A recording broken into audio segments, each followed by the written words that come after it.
life.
And happy Wednesday to everybody. I hope you're all having a wonderful week, a wonderful hobby time, a wonderful, however it is you are spending your evening. And if you're hanging out with us tonight, well, we appreciate that too. With me, we got a pretty chill show tonight. I've got, as always, my wonderful painter, the painter Flo. What are you working on tonight? I am finishing up the Tomb World box, the kill team. Right now I'm just drawing on the symbols for the base, which will eventually look like that. All right. Excuse me. Gonna bump up your volume here a little bit. There we go. Okie dokie. And with me also the disembodied voice. Hello there, everybody. Always full of opinions. Hello, everybody. Hello.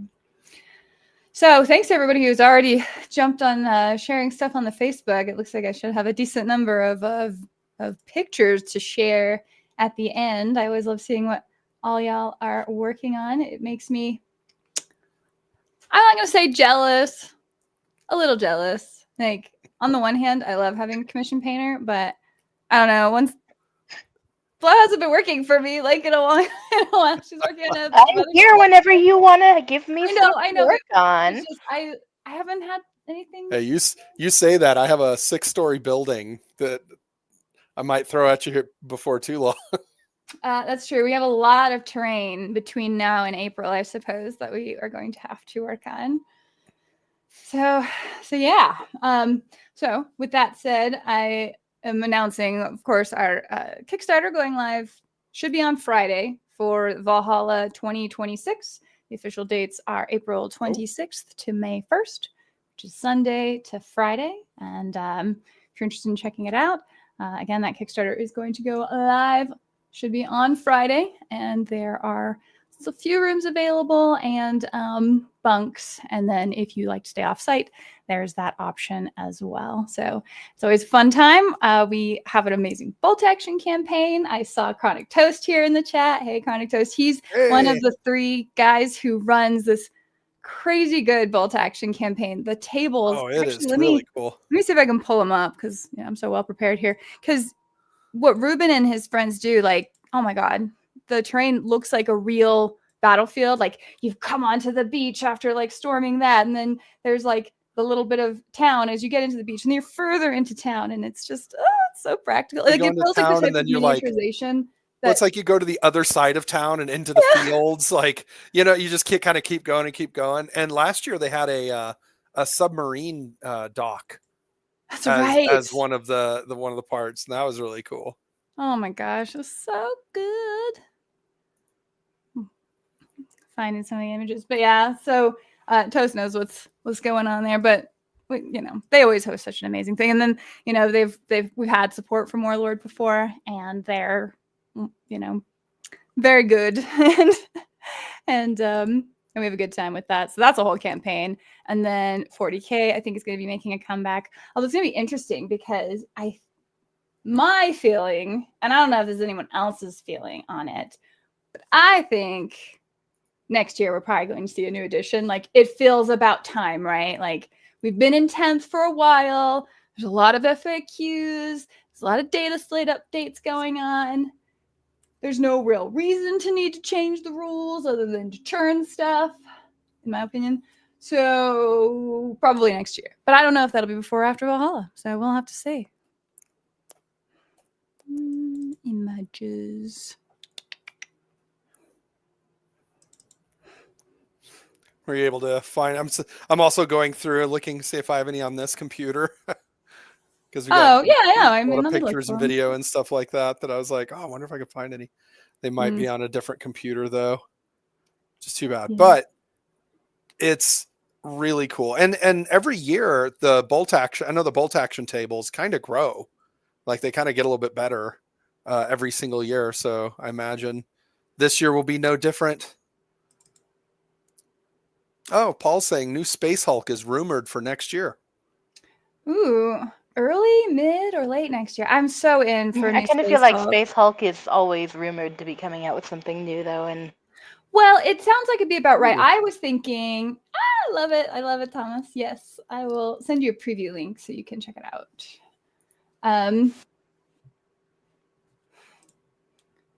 June 2027. If I was 27, oh, you think a whole other year? Well, when did 10th edition come out? That was just a few years ago. I thought it was like a 3-year cycle or something like that. Hey, I'm just fine with it. Like, not Me too. let Like it go, let it stretch out a little further. So 10th edition came out in June of 23. So maybe it's a 4-year cycle, but and I agree. Like I'd rather just know the rules and be able to go back to the game store and play with only like minor adjustments than, oh well, I haven't played in 6 months. Everything's different now. So this What's is a whole new valid in my game. army?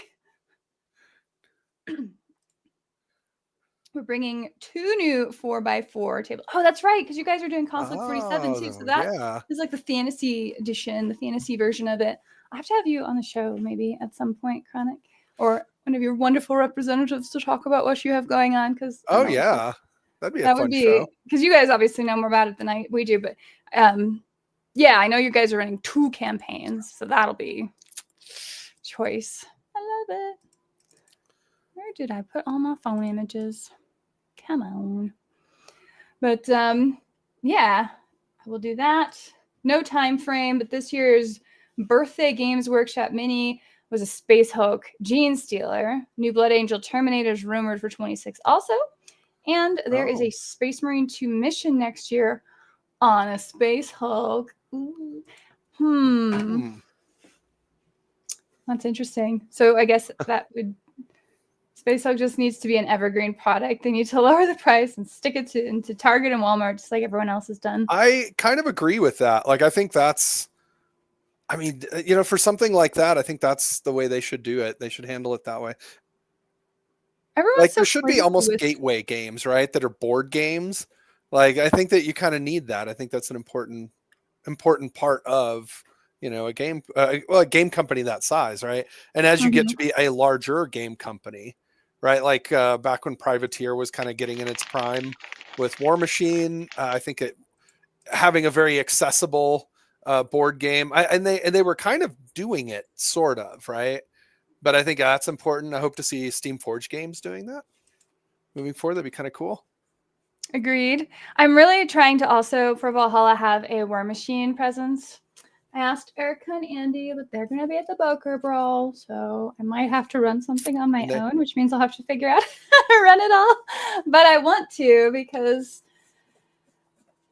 they've restored my faith in the game significantly, right? Let's say. Still like struggling with the lore a bit, but like. Well, we will definitely have. We'll definitely have at least a few tables set up for War Machine that are specific War Machine tables, and then try to get a little bit of interest in that. Mm-hmm. So what do you think of that?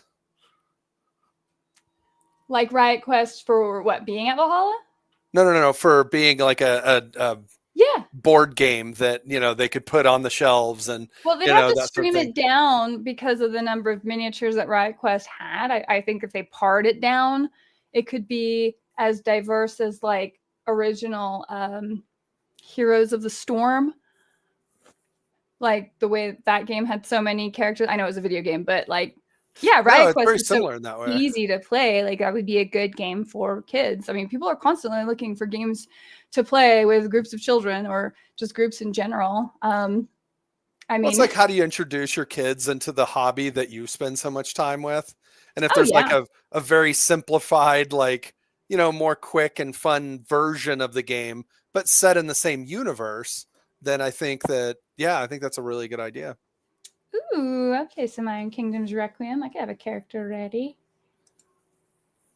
Oh, Jeremy, you're always so strong opinions. Whatever, I'll just bring my War Machine stuff, and then you'll begrudgingly play a game, and you'll have fun, and you'll be like, it's okay, I guess. It's fine. Did she say she wants to give everyone a War Machine? Ha ha ha ha. No, I just want to enjoy my game again. Is it Lock and Load or Warfare Weekend? What, right now? Warfare Weekend should be ish coming up. Although And Lock speaking, and Load. Oh, that they're bringing. Oh, that Steam Forge is bringing that. Yeah. It would be interesting. I'd love to go to Lock and Load for the first time, literally ever. I never went. That would be wild. That's okay. I don't know what I'm painting for you either, Paul. I'll just work on something. I've been amassing a little collection of things I've gotten over the year, yeah, to send you. But since it's like $450 to mail anything from America to England, like I have to be, careful about it.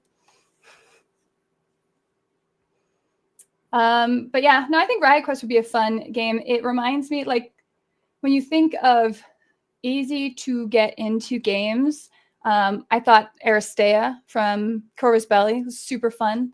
I was willing to play that one a lot more than I was willing to like dive all the way deep into Infinity, even though the Infinity meta is so fantastic. You guys are great. You know, we actually have an Aristea meta here also. Who, what? is there really an There's an Aristea? Aristea meta. Oh, interesting. Ran into him at Etten. Apparently, they set up games and Like hosting at a game store? you'd probably have to like contact them to get them to come to the game store at this point, because I guess they started doing it just at home. But yeah, they do have like groups that they meet up with and play Aristea. Discord has changed the face of that a lot. I think a lot of people, everyone's got a Discord server, so me, and like they coordinate and do everything through there. Even playing like World of Warcraft again, my little turtle obsession. Like it's all through Discord now to coordinate stuff instead of just showing up or having like a set schedule. And on the one hand, it's nice because theoretically, if you schedule a game that way, you're very likely to do it. But there's a lot less, like, what is it? Impromptu, like there's a lot less I don't know, Pickup games, just going to a store anymore. You games, have to set or like things up. learning, like walking in and just learning about a game as much. Like it's the way when you go to the movies now that you pretty much, I think most theaters anymore, you're picking your seat, right? And on the one hand, it's like, ooh, that's really nice. I can show up 25 minutes late because I know that's how long the previews are before my movie starts, unless I want to see the previews. And so it doesn't really give you like an impetus to like hurry up and get there on time or anything, or early to get your seat. But it makes movie going a little like less exciting and a little bit less social, because if you do get there early and you like pick a seat, you might like have a conversation with someone around you, especially if it's like, a movie with a big fan base. Maybe not the current fan bases, but like in general, right? Like so a Harry Potter movie or an Alien movie or whatever.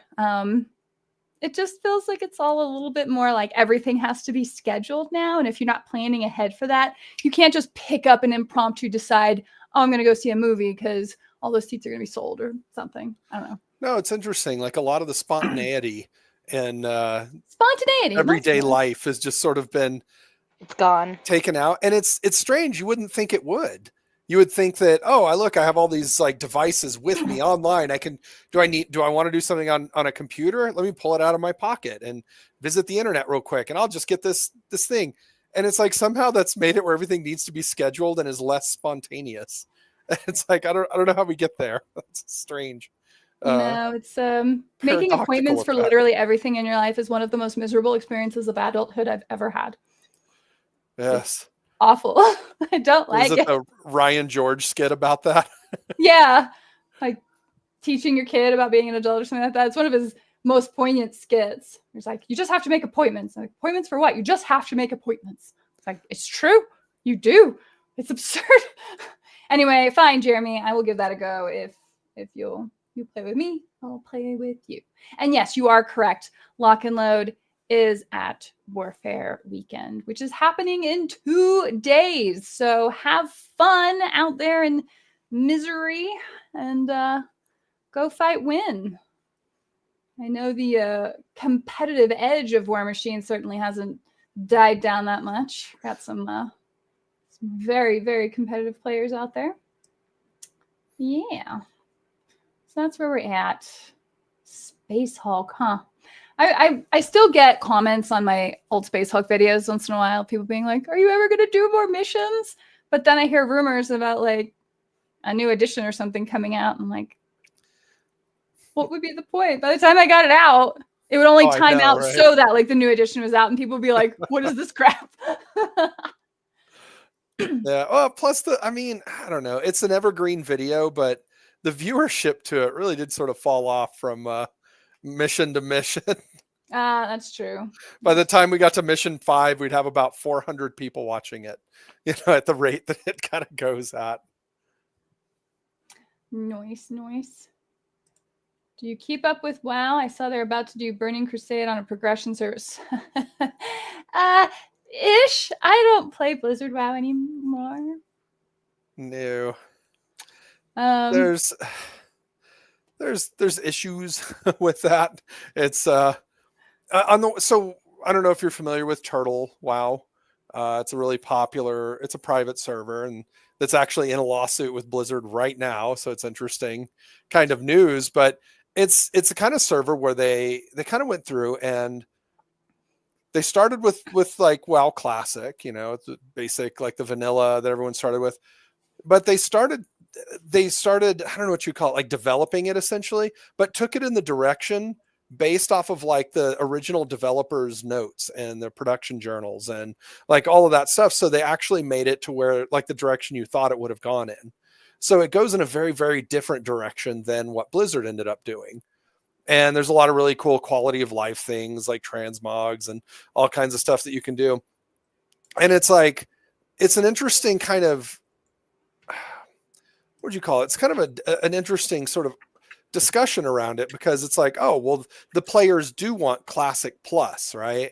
Because the big thing at the beginning was, oh, we want a classic Warcraft, but we want no changes. That was the big battle cry, and a lot of people stuck to their guns, and I kind of agree with it as well. No changes. And it's like, well, why is it that you like Turtle WoW? They did all kinds of changes. And it's like, well, no, I don't want Blizzard to do any changes. Right? Yeah. Like I have zero confidence in any decision they would make at this point. Like the company they are now, I want them to do zero things. Like, don't touch it, you'll break it. You won't do anything positive with it. It'll only get worse. Whereas you look at, the developers in Turtle WoW, it's like, no, they're trying to kind of adhere to the original spirit and, just work off just like the vision that the original developers for the game had. And so it's like, no, I want that. And again, Blizzard, they kind of scratched their head and they're like, well, then you want us to do changes, right? Because they did Seasons of Discovery where they did a bunch of crazy changes and they did all these other things. And it's like, no, people didn't like that when you did it because you guys are terrible game developers. You're just really bad. And so please don't. Don't touch it, you'll break it. Yep. It was pretty much the sentiment of that. So I had a really time playing that, but I also don't expect it to. Like, I don't know what'll happen with that lawsuit. Blizzard isn't necessarily in the wrong. I I don't like them. Yeah. Well, And you so, know, not yeah, it's just not only hard that, to but root there's for them. another example of it, right? The Warhammer Online, right? You know, the Games Workshop MMO that they made. Oh, they put it out about the same time that Wrath of the Lich King came out for World of Warcraft, is like the same year.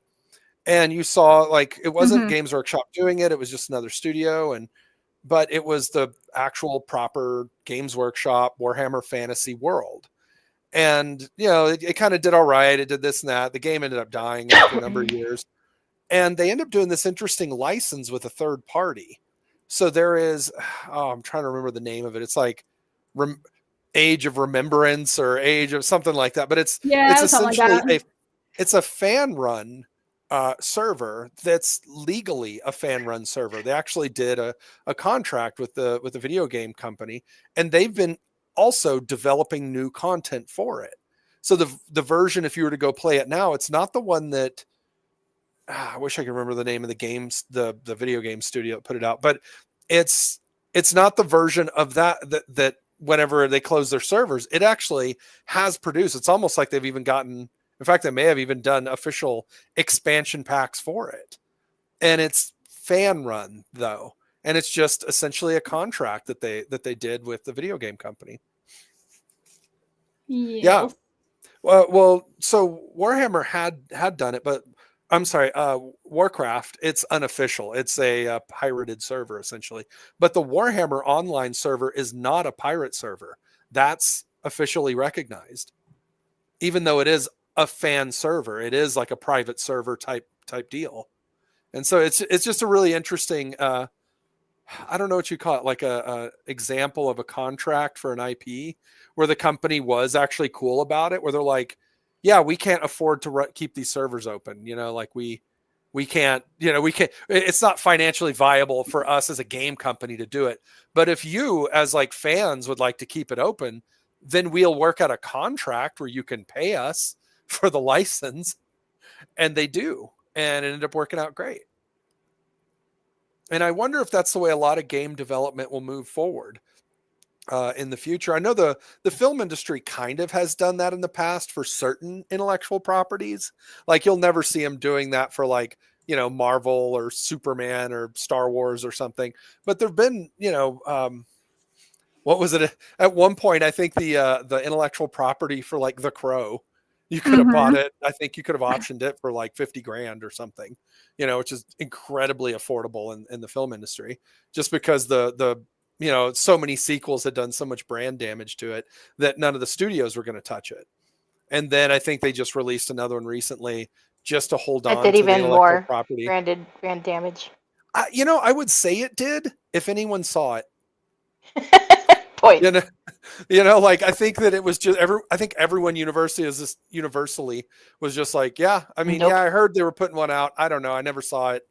Brandon Lee is the Crow, whatever. And so like I don't think it actually damaged the brand like Star Wars or some of the other stuff has kind of actively done. But I don't know. It's seeing games kept up that way. And it's almost where you wonder like if you could start doing that with, you know, the tabletop IPs, right? If Games Workshop would ever actually license out part of their IP to let you do a board game with or something like that. It's like I wonder. I don't know if there's any examples of that out there. If there are, I'm sure our audience will let us know. But Right. it'd be an interesting to know about. But I don't know. I mean, and Blizzard has the excuse of what happened with what Dawn of the Ancients, but Turtle Claw's been around for like 7 years, so you know them acting now might end up being too late and biting them on the butt. I don't know. Chronic Toast says anytime a game company goes public long enough, they lose the creative soul behind their creations and just chase money. I mean, what when Blizzard sold to Activision, which then sold to Microsoft? I mean, yeah, you're getting further and further away from whatever their roots were. But I Well, mean, I think Blizzard that's the key, right? Where he lost says a when it plot. goes public long enough. Mm-hmm.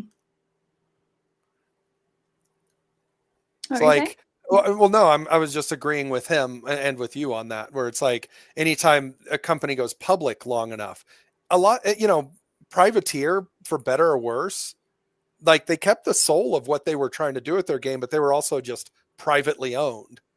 And so, yeah, like Chronic has a good point with the, you know, when a company goes public, like that seems to be the, what is it when you take the exit and now you're Yeah. just on the road to ruin? Like you may not get there right away, but it's probably inevitable. There you go. Indeed, indeed. Tom is like, I spared myself the Crow sequels. Yeah. I did too. Oof, that series has had a rough go. It was interesting. You know, it's the second Crow. I haven't seen the second Crow movie in a long time. I'd actually probably be interested in sitting down and watching it again.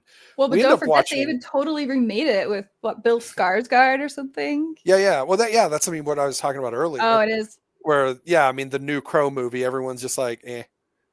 You know, I heard about it. I never saw it. It didn't. I heard it was damage the terrible. brand. Yeah, it's just like it didn't damage the brand because no one saw it. You know, and so like, what is it? We end up watching one of them that had like David Boreanaz in it, and Tara Reid. Tara Reid was in it. Yeah. What's his name? David Furlong. Trying to remember his name. Terminator. John Connor from Terminator 2. He was in it, and and then the biggest name, who I'm blanking on, he was crazy in there. He was the crazy photographer in Apocalypse Now. Dennis Hopper. Dennis Hopper was in the thing. It was just like, what? How are you in this movie? It was like clearly a very low budget movie. I don't know. It was interesting. Indeed. Oh goodness. Edward Furlong. There you go. Yeah. Dimly aware of its existence. Yeah, you're not missing anything. Have there been any good remakes? I thought the last Dungeons and Dragons movie was actually a pretty solid remake, to be fair. You know, I feel bad because I thought it was a really good movie. Like I liked it thoroughly. And I feel like it kind of just came out at a time where a lot of major companies were kind of thumbing their nose at fan bases. And the trailer to the movie felt like D&D was going to do it as well. But, you know, when you actually go and you see the movie, it's like, no, this is actually really good. Like I would suggest it to anyone who even vaguely enjoys like fantasy or role-playing games or any of that. Like I thought it was actually really good. And yeah, Joshua Bacon says it was fun, and it was definitely fun. You know, the fat dragon was great. Yeah.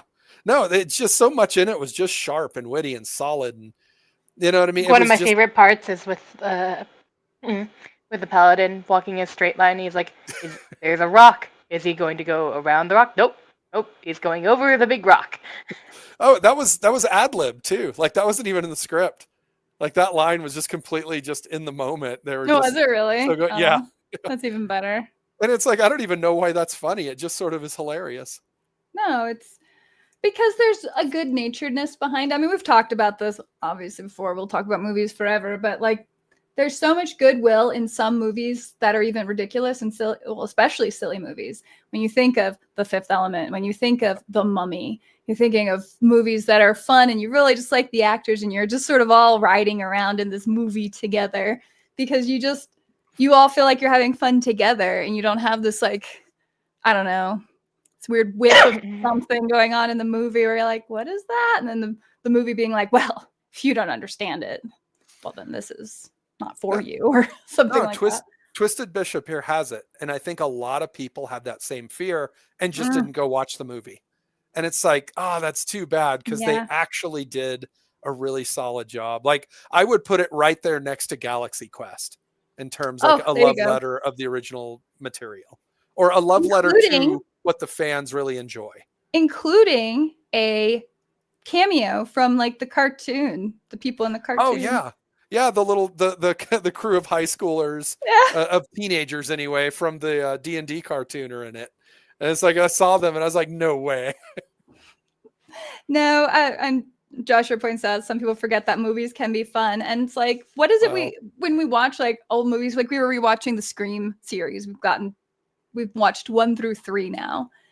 And those movies have such a different vibe. Like the 90s just felt like movies weren't like some movies were messaging something or examining an idea, which is, you know, a great format for movie, a great thing for movies to do too. But many of them were like, so anyway, we're on an adventure. We're just going to have some fun. Well, Well, no, I mean, even the Scream series literally examined an idea. I mean, it Yeah. was a very self-aware and self-referential. I don't know if that's quite the right phrase for it, but it was like examining the tropes that made up the slasher genre for the last couple of decades, and did it in a very fun way.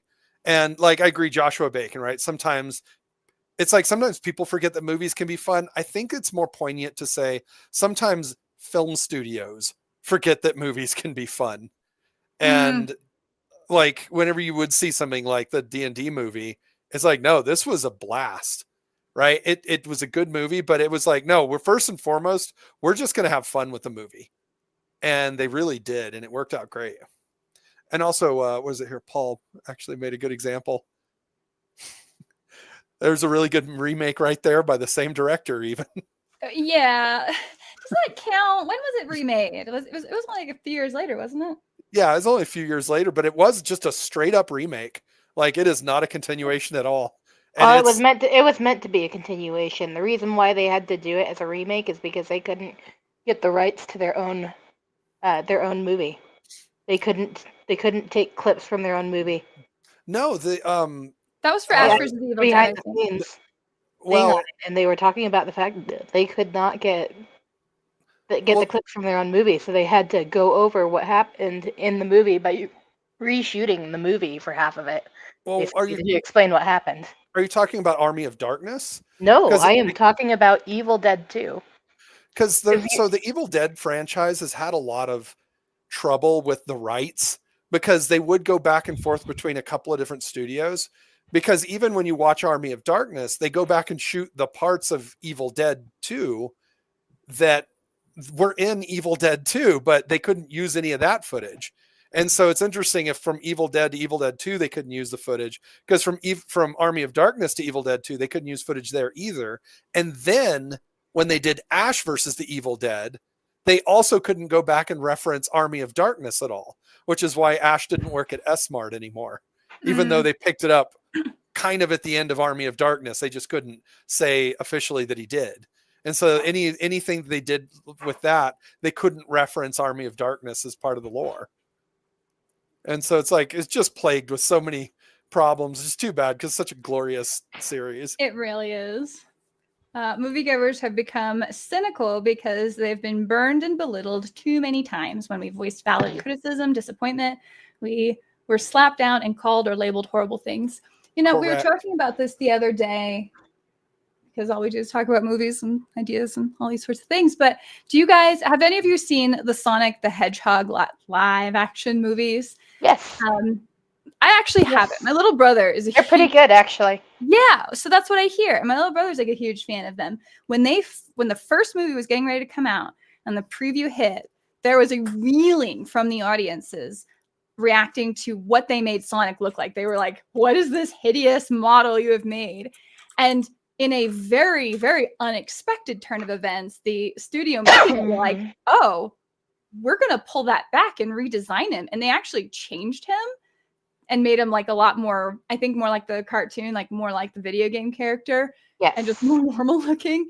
And the amount of goodwill those movies have gained from audiences just for that one step. Like, I don't even know how the rest of the movie is, if it's good or bad. I guess, Flo, you're saying it's pretty good.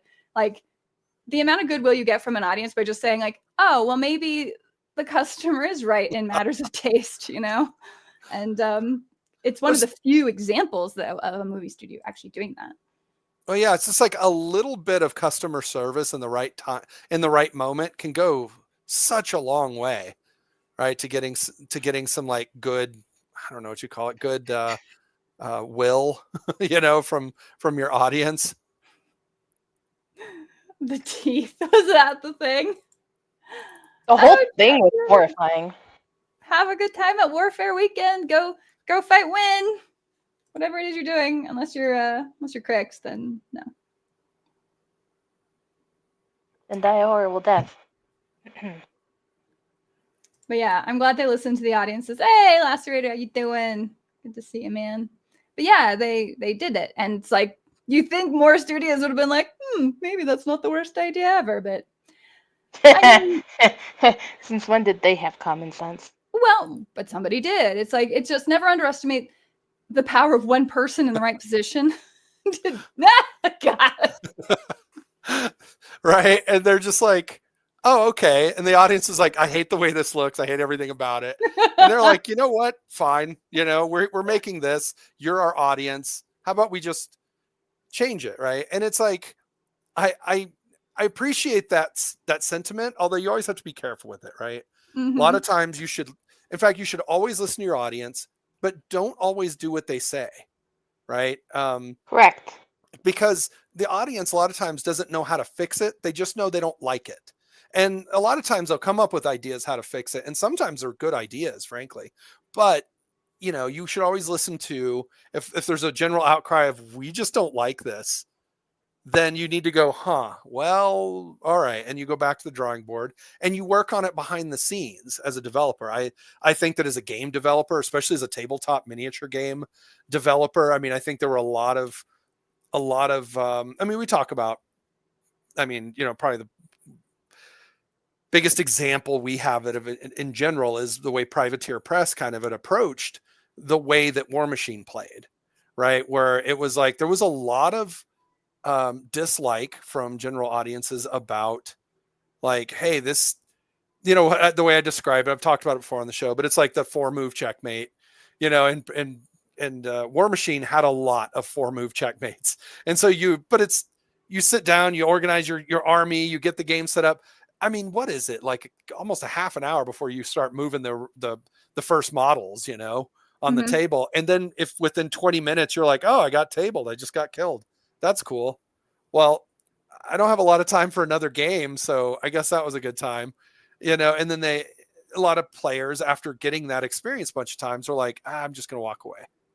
And it's like, as a company, you need to listen to those concerns, not just the concerns of tournament players, but they chose to only listen to tournament players and what tournament players wanted and what would be more competitive. And instead they just kept making more and more and more like crazy rules with new warcasters they kept introducing.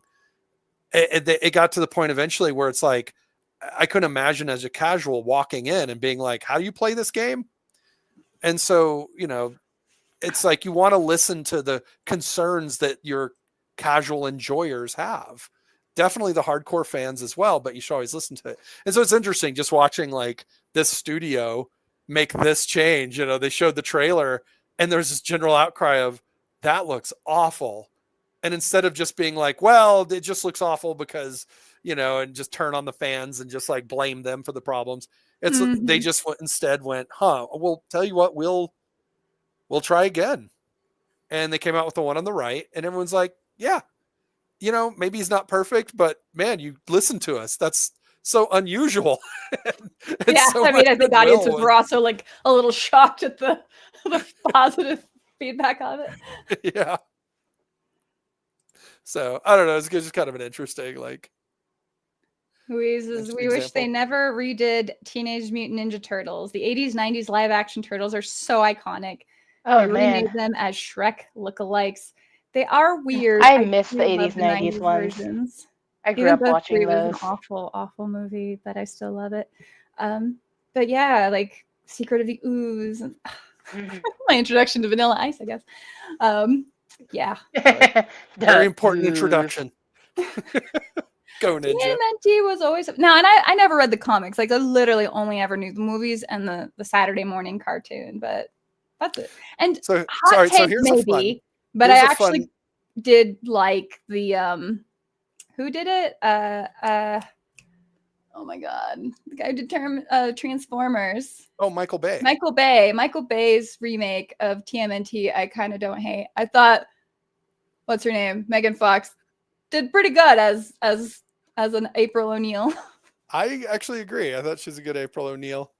I was a little bit surprised that, and I don't know, maybe I was just expecting the worst, but I watched it and I was like, all right. So it's any of the other ones. A fun little bit of Miranda lore is that you know, she grew up with 3 brothers, and so there were 4 siblings, and there were 4 Ninja Turtles. Well, obviously.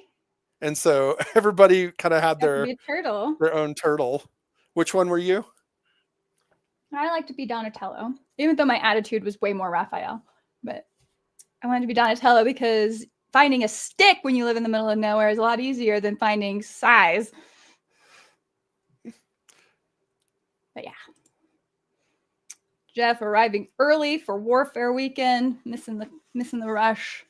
So prepared, you're gonna be fresh. That's how you avoid con crud right there. Jim Henson Turtles. They're so good. Those are great. The best animation / live action movie was Pete's Dragon, the original. I mean, Mary Poppins was good and Roger Rabbit was entertaining. I did like Roger Rabbit, but Pete's Dragon was the best. I don't think I've ever seen Pete's Dragon. No. I don't think I've ever made it through Pete's Dragon as a kid. Really? I think I got tired of it. I don't know why.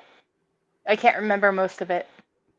I bet Willy Wonka and the Chocolate Factory and Mary Poppins. I watched that a lot. I watched. I noticed he didn't mention. Is it Ralph Bakshi with Cool World, one of Brad Pitt's early movies? Oh my goodness! I don't even know that movie. Yeah. My time would have been Roger Rabbit. That's definitely the movie. Yeah, I loved Roger Rabbit growing up. It came out at almost the exact same time. Did it really? Okay. But it was a more, I mean, it's Ralph Bakshi, so it was a more adult themed movie. And in fact, one of the major plot points in the movie is that you're not supposed to have sex with a tune. So it's interesting. Donatello was the best turtle. He was always so smart. He's such a nerdy one. Oh my god.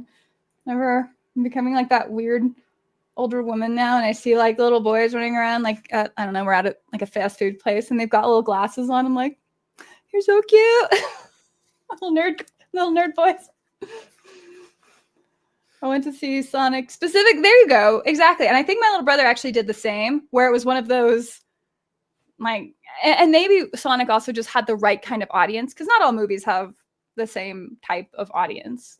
And it feels like that one hit just right. Thank you, Luis. I agree. Also, Thomas Grable over here doing the Lord's work. Well, and he's also 3D terrain. He'll be running IKRPG at Warfare. So, man, 3D terrain, like just put it on the table. It's fine. Just bring the 3D terrain. War Machine suffered from that so bad. It's like, no, just do it. Oh no, I don't want to see that. No. Never No. remake Big Trouble in Little China. It's perfect. Oh, such a magical movie. It's so freaking perfect as is, and it's so good. Like, how do you replace Kurt Russell? Who do you put in Kurt Russell's place? Or Kim Cattrall as Gracie Law? Like, she's so freaking awesome. Well, it's part of that movie was designed to highlight like the Asian actors who weren't like getting spotlight in movies, and it's like I don't know that that's the same even situation we're in now. And it's interesting. You see it now where they describe Big Trouble in Little China. I've seen several YouTube videos where like critics will talk about it as like, oh, you have John Carpenter and his Asian cultural appropriation film. And it's just like, it's literally the whole point was to do the exact opposite. Like he actually featured. They miss the point that, he's not. Kurt Russell is not the hero. Like, he's kind of a bumbling fool. Like, oh my god, he's so amazing. I love him. I love that he's movie. Like shooting the gun up in the air, knocks himself out, or takes the little whatever drink they take that makes him fly later. Like, that movie's it's so amazingly good. Why do I feel like that's not the worst? He's no Kurt Russell, but there is some similar energy there. I'm not gonna lie. At least there used to be. I don't know. I think he just makes like military themed movies now, and some of the playfulness is gone that Kurt Russell definitely had in Big Trouble in Little China. What about maybe Chris Hemsworth? He does comedy pretty well. Oh, interesting. Well, it's so Kurt Russell was basically doing his John Wayne impersonation. Like, that's what he decided he was just going to play John Wayne. Yeah. And he does, and it's wonderful. Well, the metagame happening behind that movie was so on point, but the actors never, dropped the ball and made they never sucked during it. And it's funny because my older brother's like, yeah, Kim Cattrall, she's such a bad actor in that movie. And I'm like, are you kidding? She's amazing. She's a perfect actor in that movie. Michael Sarah Pliskin. I feel like that's a joke. If not, I'm going to take it as one because it sounds like a fantastic parody of. It sounds like a bad dream I would have where I'd be from like, New oh my God. Well, I mean, do you want to pitch your movie about the Predators homeland and like the movie that you were talking about yesterday? Yeah, the new. So, all right, how many people out here, just live in the chat, I guess, actually saw Predator Badlands? Like, we actually went to go see that. When did we see it? Last night. Not last night, yeah.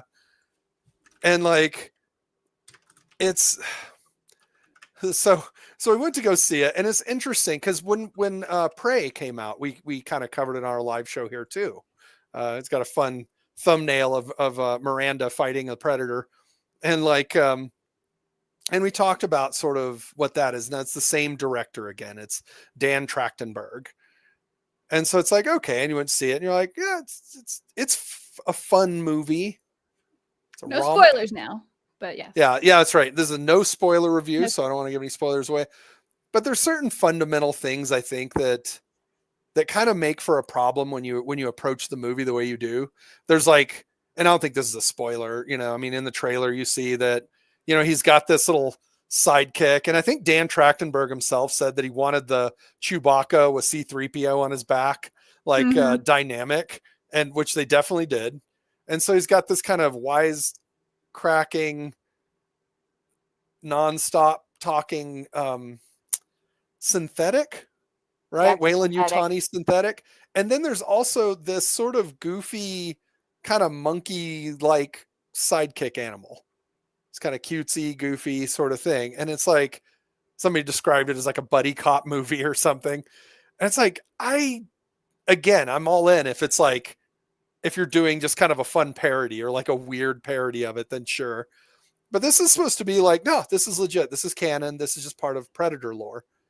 And it's like, I don't want that. I don't think that that's what's you need in there. And I remember watching a review with, I don't know if anybody watches, what's her name? That little girl that does the movie, Jenny Nicholson. Jenny Nicholson? And Nicholson. I always mix those. But yeah, I think, but either way, hey, Jenny Nicholson, she had done a review over, is years ago, over the Pirates of the Caribbean, but it was what's the name of the one with just Johnny Depp in it? He was like the main character. Jack Sparrow is his own movie. And it's not like Pirates of the Caribbean, but it's the Jack Sparrow movie. And it's like the Black Pearl or something like that. Yeah, I think it might have been that. And so like you kind of watch it and you're like, this doesn't work at all. And the reason is because when you have a character like Jack Sparrow, you have this kind of ball of chaos that comes in and out of scenes, and you never know what he's going to do because you're not in his head. And it's actually more fun that you're never in his head because because then he can be a wild card. Whereas when he's the main character, he's not a wild card. You're there with him. You know what his motivations are. You understand what he's trying to do and all this stuff. Instead of like, you thought he was trying to do this, and instead he was actually manipulating you and this other person because he was just trying to get his ship back or something like that. And it's like, oh, you don't know. But when you make him the main character, it actually removes like a lot of very core fundamental elements of what makes that character interesting. And so now enter, the Predator, what is it? The Yachwa, something like that. Yaucha. You have to say Yaucha. That's right. Yaucha. It's like what you say when you step on a Lego when you're barefoot. And so like you have this character and it's like, oh, well, let me just show you their traditions and their trials and let me show you all this stuff. And it's like, please don't. He is just a monster out there. And you get a vague sense that they have some sort of code that they exist by. But it's like, it's almost like, whenever you see a dog and like a dog comes by that's near you and he's looking at you and his tail isn't wagging. And you're like, huh, if I put my hand out, are you going to bite it? I don't know. Right. And it should be something like that. Like at any moment, the Alien versus Predator comics were always very interesting in that way, because it's like you got the sense that they weren't there to help you out. They weren't there to be your friend. But if you ended up in a situation, then they weren't going to just kill you to be mean or anything.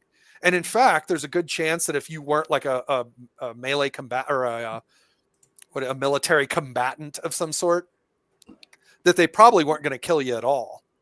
Probably. You know, and so you knew that, like, but there was always that sense of like, but don't look at them the wrong way, you know, like, you know, it's that sense that, you know, whenever you see videos of people who walk with gorillas and stuff, you're like, okay, here's the rules. Don't do this and that around them.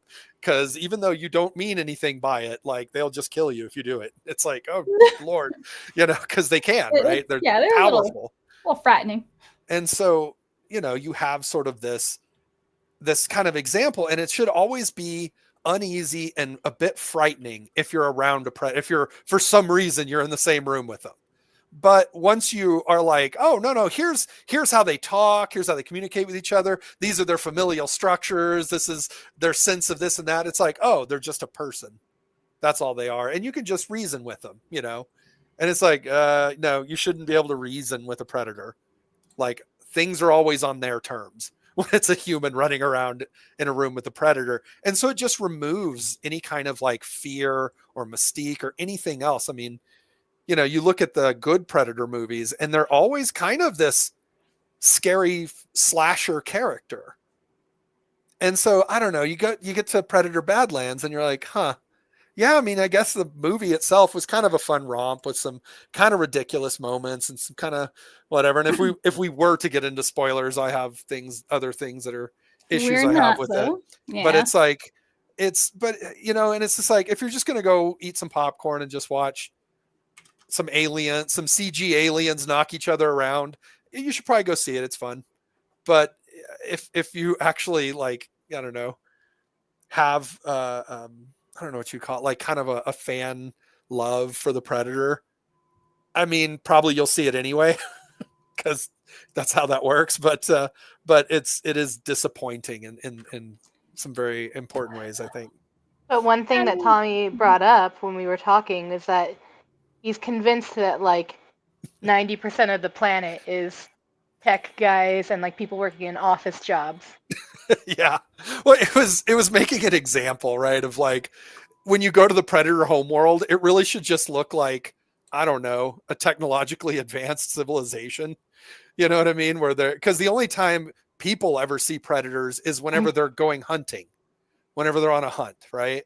And if you think about, like, even if you think about humans, you know, if you go out and you see some rednecks on a hunt, which I grew up hunting, you know, like I've shot deer and turkeys and quail and stuff like that. Like I grew up in that type of environment, grew up in basically West Texas. And so, you know, when you run across people, especially if you're their prey, then they're going to come off very, very different. And so it's like, well, they're technologically advanced. They have spaceships. They have all this crazy stuff. Who makes that? Right? It's not like, you know, a bunch of just essentially, I don't know what you call it, like barbaric tribes of these like killing, you know, civilizations. They don't make technology. So you do get a sense that, like, there probably are predators that work in factories that whatever. And I was even joking that they have laptops and they wear suits and ties and like button up shirt and, you know, stuff like that whenever they're sales at their pitches day job on what the new stuff is. Yeah, you got like social media posting predator who's like, you know, posting on social media to, you know, help promote the release of his new product. Like, I don't know, right? It's probably, and it would, if you think about it, it would have to be more akin to that if you're going to have a technologically advanced society. It's just you never see them in that setting, so you never have to think of it in that way. And so when you do see their homeworld, you're like, well, this clearly isn't what produces all this technology. What the hell are we doing? Jeremy wants to know when you're going to do a review video so that he can discuss with him and just disagree about everything. What do you think? Should we do like a live video where we actually just have several people who are just fans of the Predator franchise and just talk about it? Oh yeah, you guys should hit all the high points. You should hit Predator, you should hit Conan, and maybe Aliens. I don't know. I feel like there's a little bit more division on Aliens, but like the man movies. talk Yeah, about. well, there is no mistaking that Predator, like the entire franchise, is a masculinity movie. It is a movie that the core theme throughout is just masculinity. Like I don't know that I don't think that's a hot take, you know. The Predator wearing a tie, trying to Wait, smooth hang it on, you down zip for by it that off last the one. vending machine. Dude, would this not be like a great, what is it, Yes. Star Trek Lower Decks, like some kind of cartoon of Predator world? Would this not go well? Like who wouldn't watch that?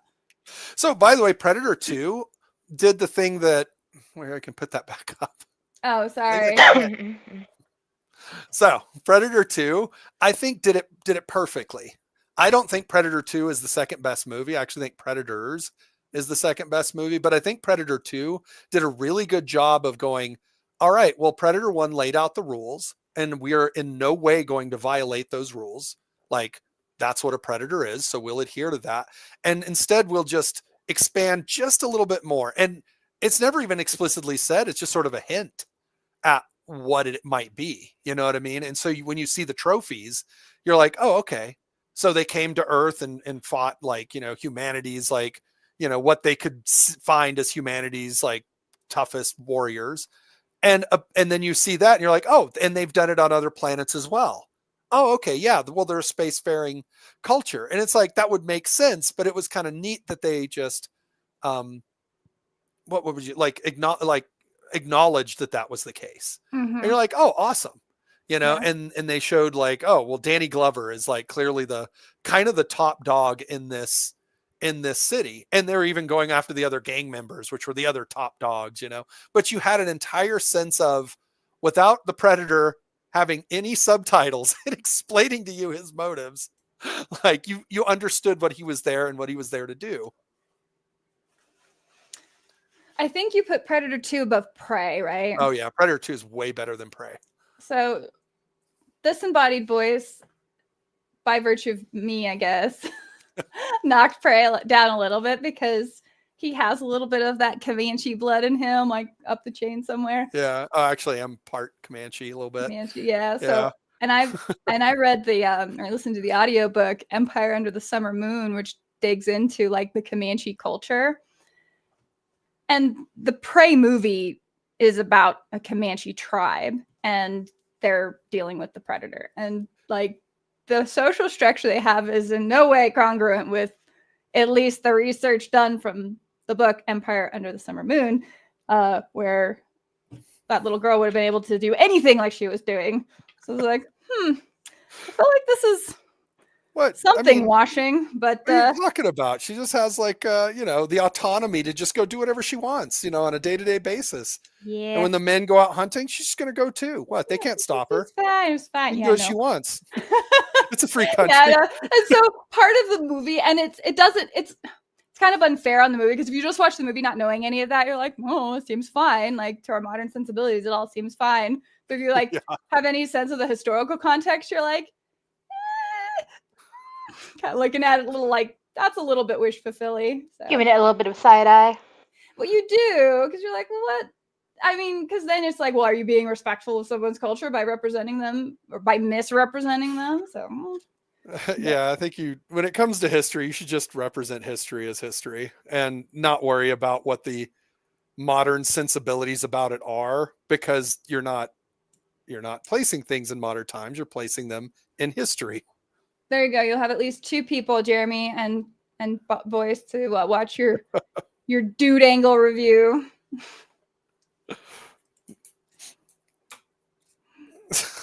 There you go. Yeah, modern audiences strike again, and so it kind of is. You know, it's an interesting to kind of see where a lot of these larger franchises are being taken. And I do want to point out, it's a thought I had today that I think I hadn't voiced to anybody. So you guys might find it kind of, anybody who's seen the movie or is going to see the movie might find it a little entertaining, is that ultimately Elle Fanning, her character, is actually just a Disney princess who can talk to animals.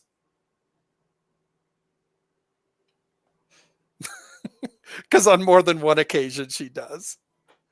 Well, I mean, The little monkey thing. Why is she able to talk to it? And yet she can. Not She just straight up talking, is talking. She is really. absolutely She's talking talking to it. at it. No, it's And she's responding to her. deciding. No, she's telling it to do things with her words, and it's responding. Yeah, And it's you strongly feel. I mean, I was going to say you strongly feel the Marvel influence, but yeah, it's a And Disney movie. Well, even I said like right away, it's a very Disneyfied movie. and even the little spitter worm snake things, like she was like, "Oh no, they just want to eat berries." It's like, how do you know this? She's because she talks to them. She's literally there on the planet to do that. She's just a Disney princess who can talk to animals. So Huh. now when you watch that movie, take that context in There mind. you go. I didn't give any spoilers. There's no I know. spoilers. I'm not going to say it. I'm not going to say it. All right. So what just I'm watch the movie describing with that in mind tomorrow. Well, I mean, I don't know if Jeremy's seen it or not, but with what I said in mind, that really is like very early first act, like stuff they lay out in the beginning. Like this is I didn't spoil anything with it. I am very protective of spoilers. I don't like spoiling stuff for people. Indeed. But we should probably go over a little bit more about like Valhalla. Like you guys have an extra cabin this year, right? We do. Yes. There is a pretty new build that's really nearby that we're going to be renting some rooms out of too. So they'll be a little bit more economical than like the ones at the main cabin, but it's a short drive or even walking distance. It's a really nice, cool place. So that will all be available on Friday when that all launches. We've got some pictures up, but well, let me see what I can share here. I was going to say I could just share the screen and go through. There's a bunch of little pictures I've got here of kind of the cabin. But Of the other cabin? Yeah. Yeah, you can throw them up. Let me just share that. I think people have seen like the main cabin, which is like just so beautiful. No, it's kind of neat. Like we kind of have the new. Let's see. Do I have? This is now. There's not going to be a games or anything. Probably not. I don't know. There's a good chance that there will be. Was it Warhammer City? City. What is that one called? Curse City. Curse City. Yeah, Yeah. there's a very good likelihood of Curse City being there. So it's kind of a nice little. Which, by the way, if you can see my little mouse, right? Yeah. So there's the cabin. You can zoom in. And then there's Valhalla right there. Oh my goodness. So it's like, it's right there. Actually, I wonder if I reshape this. Yeah, that's better. Oh, a little crazy with it. But yeah, you can see Valhalla up there in the top left corner. And so it's really close. It's just kind of walking distance to it. But it's a brand new, newly renovated, like has a tennis court. I don't know if the net's up yet or not. It's not renovated. It's brand new. Yeah, this is like, I guess I said newly renovated, didn't I? It's a brand new cabin. But this table here might have some Curse City on it. Some Curse City on it. That's like the master bedroom. But it's like 3 stories. It will sleep several people in there. And so this is one of the little cabin spaces that's next to the Valhalla cabin. And so if you're getting any of the off-site rooms or anything like that, it'll most likely be in this cabin here. And so the rooms for this cabin are also just listed right on the Kickstarter as well. So you know which ones you'll get, but it is less expensive. It is a little cheaper to be over in this cabin, just due to the fact that you'll be in a cabin that's not the cabin. And yes, there's a hot tub in it. On-site. Yeah. But like I said, I mean, here you can see it in this one too. Valhalla is literally right there. And so this is how close you are to it. So you really can walk back and forth to it. So it's gives us a chance to have more guests this year to bring in a few more people. So yeah, that's what I'm looking at. And I could go through, there's a ton of these pictures, but I think this more or less shows what it looks like. So yeah. Yes. And I'm planning to. I'll see if I can get the preview for the Kickstarter up before it goes live too, so people can kind of get a gander at it. BYOB. Okay, BYOB for two reasons. One, yeah, it's Utah. Running an event with alcohol. Oh yeah. Running an event while serving alcohol. Those are all like different insurance categories, and so I'm like, Yes. there's. It's You can bring your own, and and like the cabin knows we host it, but I don't know anything about alcohol. I don't drink at all, so like I wouldn't even know what to buy if I did. So well, so it serving alcohol like that even requires, I think, a certain amount of certification and other stuff yeah, within the state. Like it just becomes a whole big old thing. But you know, whenever we go up there, I actually will ferry people in and out of town to Heber, which is the nearby town there, whenever you want. And so there's constant runs into town, and it's, what would you say, 15 minutes yeah, to it's go like a from there to 15-minute town. drive. And Everything's there's, paved now. I take people, you can go to, there's a super Walmart there. There's an entire liquor store there. Like, and I take people to it all the time. So it's like, if you get there and you're like, oh, I actually want to, you know, drink and game and whatever, like you're totally welcome to do so. And I'll drive you into town to get whatever you want. So it's all available to you. It's just, we can't serve it at all. Well, and the I wouldn't other want thing to but- remember is that you're at way higher altitude. Like the cabin is, I think, 7,000 feet out. 7,000 foot altitude. So you're gonna feel that alcohol anyway a little bit more. So Yeah. don't underestimate it just because you're used to the harder stuff. We've surprised our Kentucky guests before. So and there are a lot of very generous guests there that bring like their own concoction and will bring, oh god, I'm trying to remember what is Jug. Lord. oh, Jug, that's right. Yeah, Ross brings Jug, right? Oh my Whatever the God. hell Jug is. No, Ross made Jug the last time, but it was the Kentucky guys who actually started it. Oh, did they start that? Okay. Yeah. Yeah, so there's always this concoction of, I don't, it's just mixes of whatever, but yeah, it's always there too. It's strong stuff. It's strong. Having tried it. There you go. So, yeah. But So, yeah, anyway. so But people are pretty yeah, there's to Ooh, address yay, that. Yeah. Patty! We'll make it. Exciting. Heck yeah, man. Talk to me after. We'll make it happen. And if people aren't aware, I tend to bring a bunch of board games with me. So for anybody who likes to play board games, that is a thing that we also have. And if you can contact me to let me know what type of board games you're interested in, that will also help determine what I bring. So I don't have to bring too many. Because the ones I bring are usually pretty big. Yeah, so if you're any fans of Patty's Parlor out there, then you can play games with Patty at Valhalla. Exactly. But the board game, and actually, Patty, as a game maker himself, he got to demo some games for people there as part of the development. Yeah, for Mutants. It was actually a good time. Only a few. Whatever, Jeremy. Oh yeah, Jeremy, you loved The Big Lebowski, right? I watched that at Valhalla. With the love The Big Lebowski. It's one of my favorite movies. Yeah. I remember not even knowing what it was when we went to see it in theater. And it was at the Dollar Theater when I saw it, but I was hanging out with a bunch of college friends, and everybody was going to see it, and I was like, yeah, all right, whatever. I don't know anything about this. And I remember walking out of there going like, oh my God, this might be my new favorite movie. It was just amazing.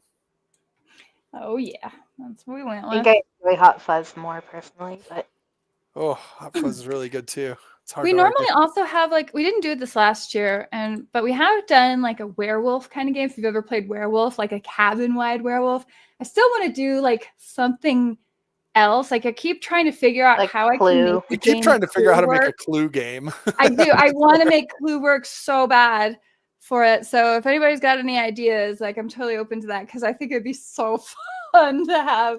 I mean, it's a week-long Clue game happening. Oh, it's a huge the cabin is a mansion essentially. Like the house, the mansion from the movie Clue is I don't think is any bigger than the Timber Moose cabin that we're in. Probably not. And I would do my very best Tim Curry impression. Would you? Would you buttle? Will you be our I butler? would buttle so hard. I mean, let's be real. I'm no event. So Does that mean we get to put Tommy in the maid's outfit? We'll just. Or I would just be Mr. Body. I'll You'd just be sleep on Mr. the floor. Body. just giving notes to people. Talk about what red herrings are. I don't know. It just seems amazing to me. I just I love that movie so much. Speaking of spooky kind of, I don't know, not spooky, but weird games. For those of you still playing any Phasmophobia out there, and Flo catching up with us, the new level dropped this week on Tuesday, yesterday. Nell's Diner, pretty spooky. Paul, are you still there? Are you awake? Do you want to talk a little bit about what we did in Phasmophobia? They should pull Paul in. Drag him in. We're dragging him in. Paul, you're dragged in. Oh yeah. You're live. I know. Watch what you say. So we played the new map of Phasmophobia, and because Nell's Diner is kind of a medium-sized map, probably. I was there. I It's said like- the floor before I started. I said it was about the size of Willow Street. Do you think? But the maps are actually categorized, I thought, small, medium, large. I think it is classed as medium. Yeah, Yeah, it's that small or makes medium, definitely.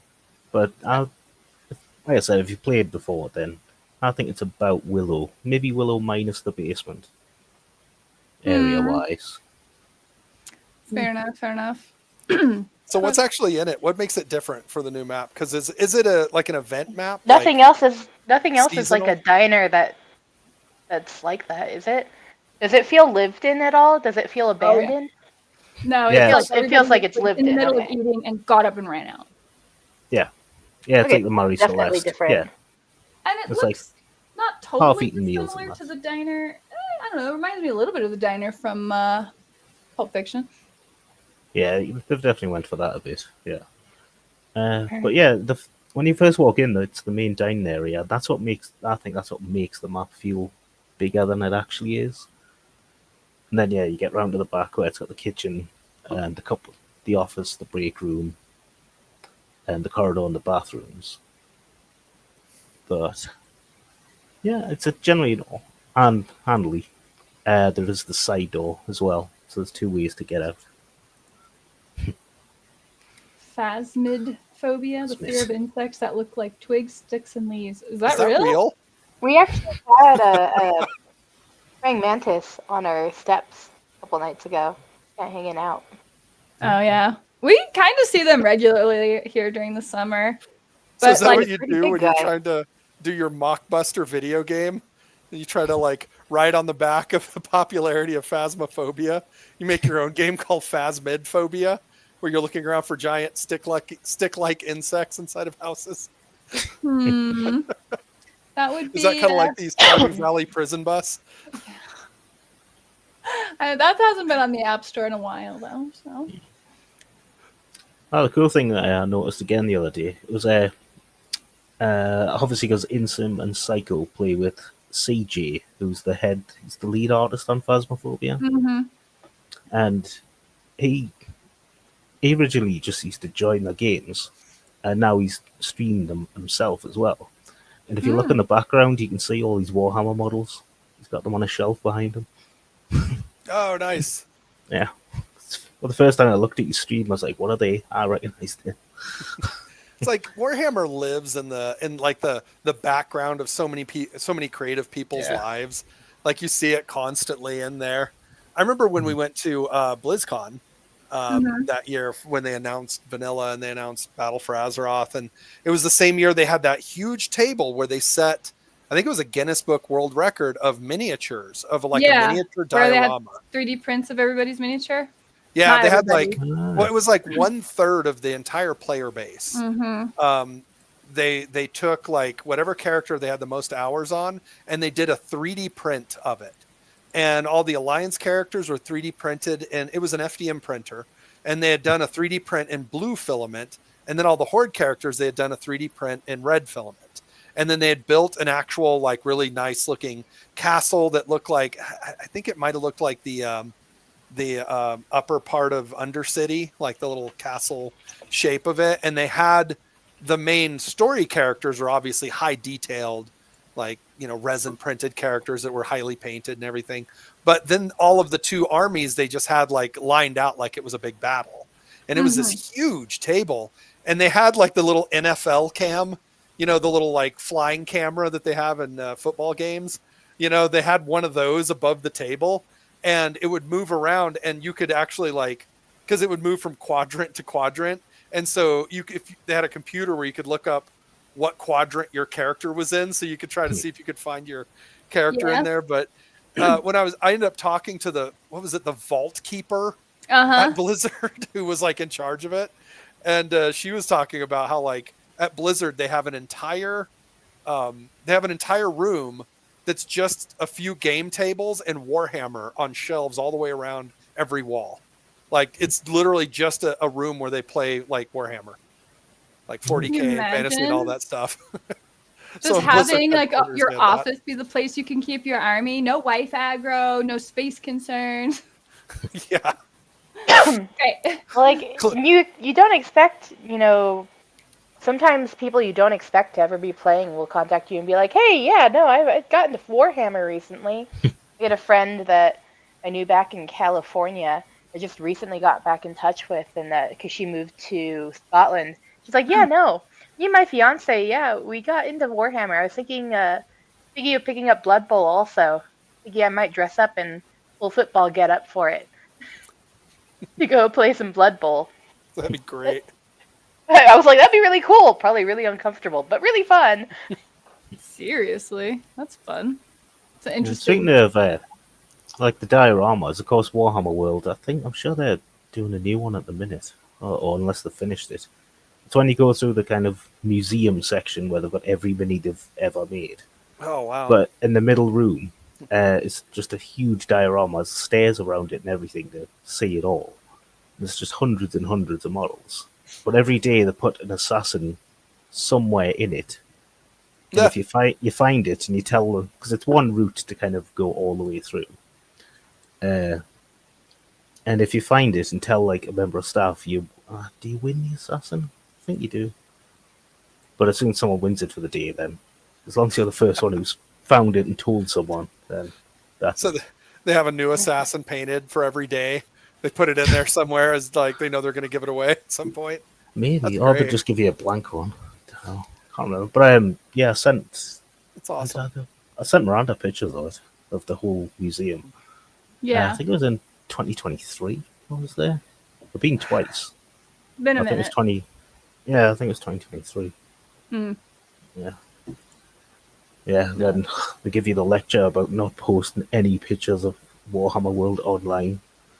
Yeah. They have to warn you before you go in. It's great. Captain Phasmophobia. All right, that's great. That's good. Speaking of Blizzard, did you see the StarCraft miniatures game that Archon is doing? They showed the models off, and they're great, big and chunky Blizzard style. Interesting. Yes. Yeah, I saw those. Yeah, definitely chunky. Definitely. Don't shame the minis. Don't mini shame. No mini shaming. So I feel like I need to come up with like a little like a video intro or something for our painted miniature section every night. You know what I mean? Like just a video that we play just to introduce. And now for the time when we watch or we look at miniatures. Yeah. The very rational fear of Rian Johnson's Star Wars movies. Well, yeah, Star Wars movies. It's sad because I thought Knives Out was great. Glass Onion was dumb and horrible. And then, yeah, Star Wars. I was a big fan of Brick. Like, oh, yeah, right. Yeah, Brick was good. I didn't care about, what was the Bruce Willis one and Joseph Gordon-Levitt? Looper. God, I remember that. Yeah. I remember Looper being fine. I was like, I think DJ likes that one. I don't think I've ever seen it. All right. But I liked Brick a lot. And so whenever it was like, oh, he's going to direct this, I was like, oh, cool. I'm curious to see what he'll do. Mm-hmm.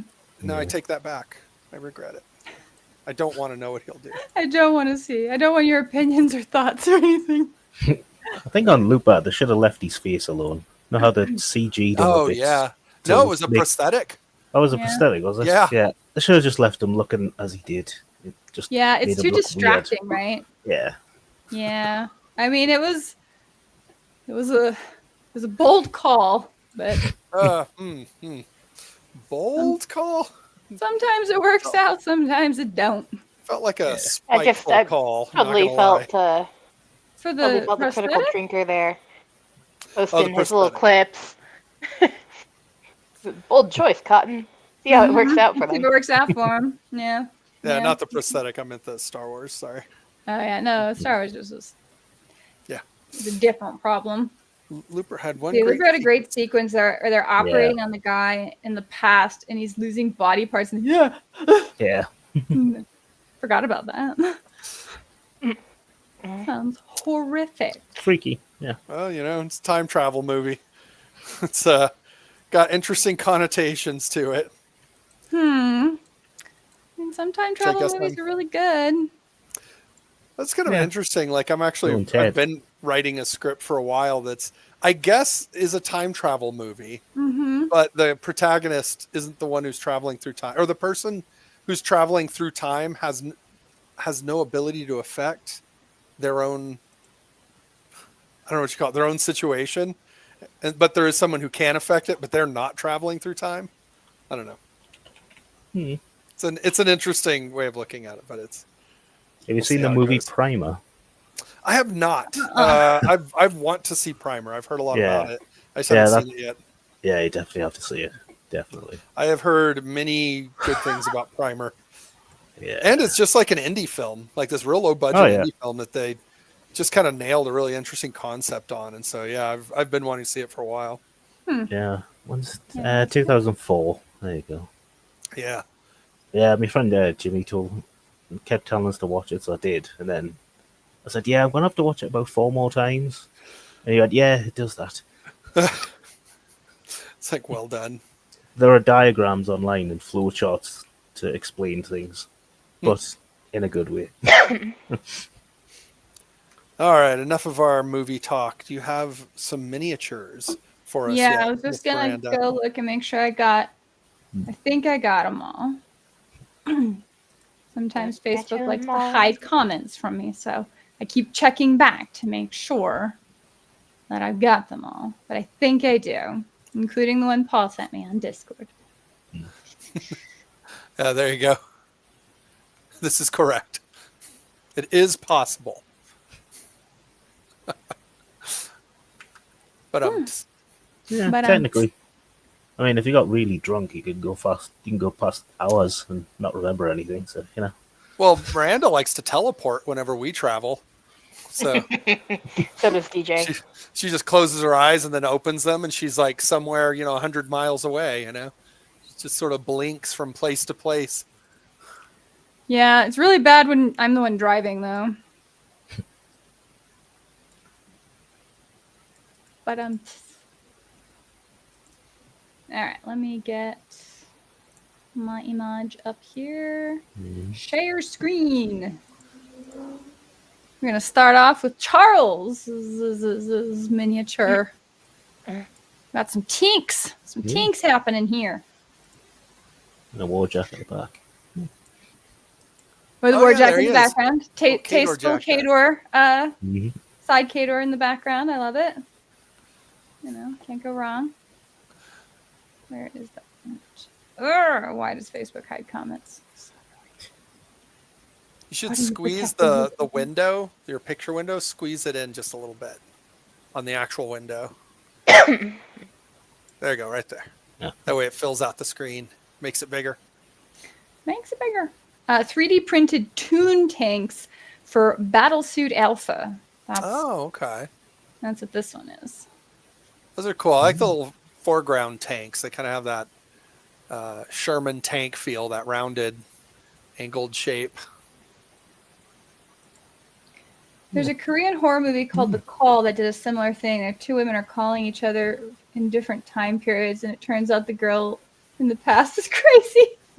Yeah, I'm I still haven't trying to seen that one. remember. There is I'll some. have to say I that. want to say it's Korean movie where they're messing with time travel. Kind of. There's like a TV they're watching, and it's showing something that's about to happen. Yeah, And it's I seen it clips might of be it. a but short film.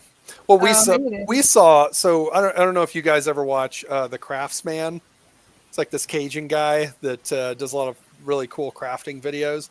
But he was giving kind of just a shout out to some movies that were just movies he liked or thought that were creative and interesting. And it's like a 2-part video he did.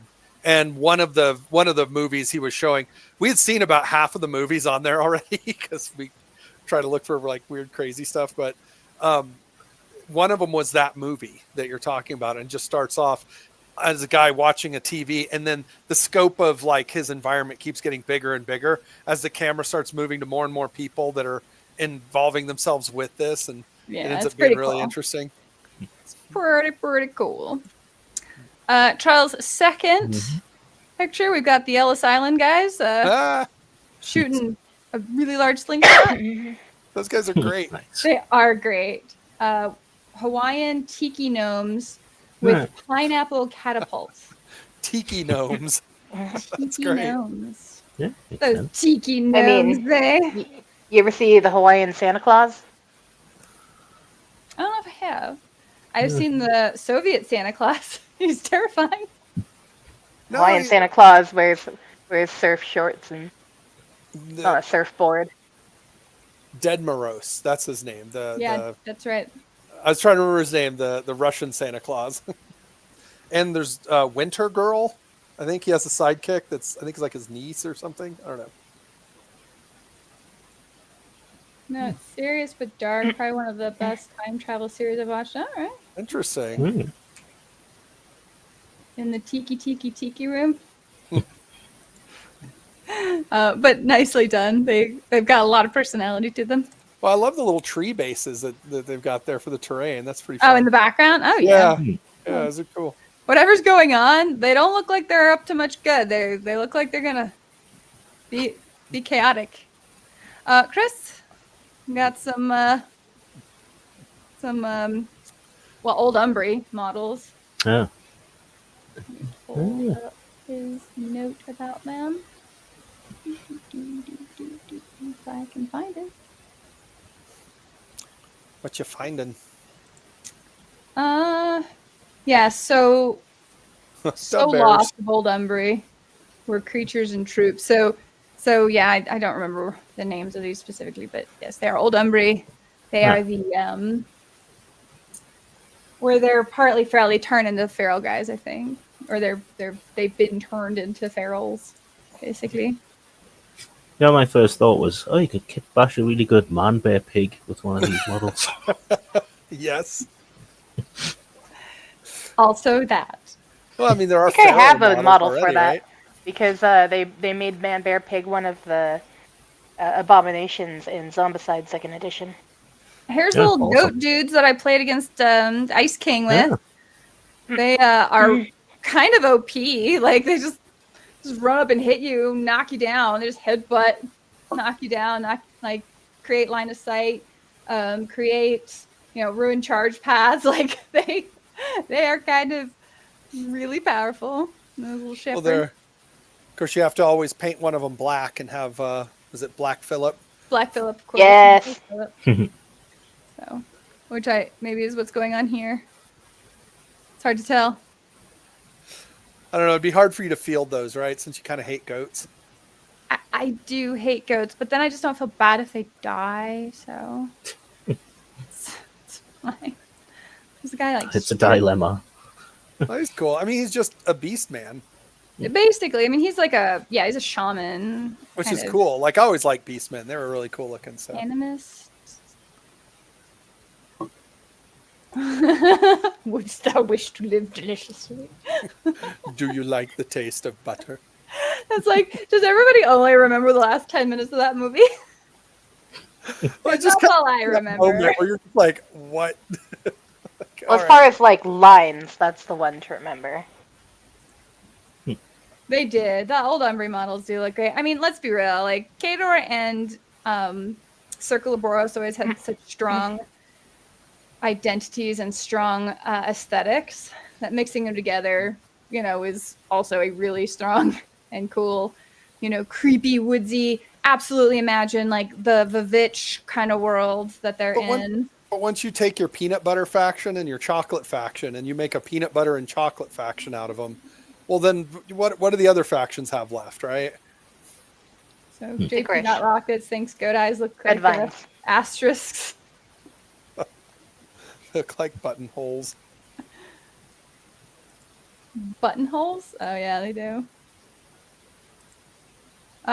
More Yeah. bestial men. Oh wow, they even got his eyes in there. Good job, Yeah. Chris.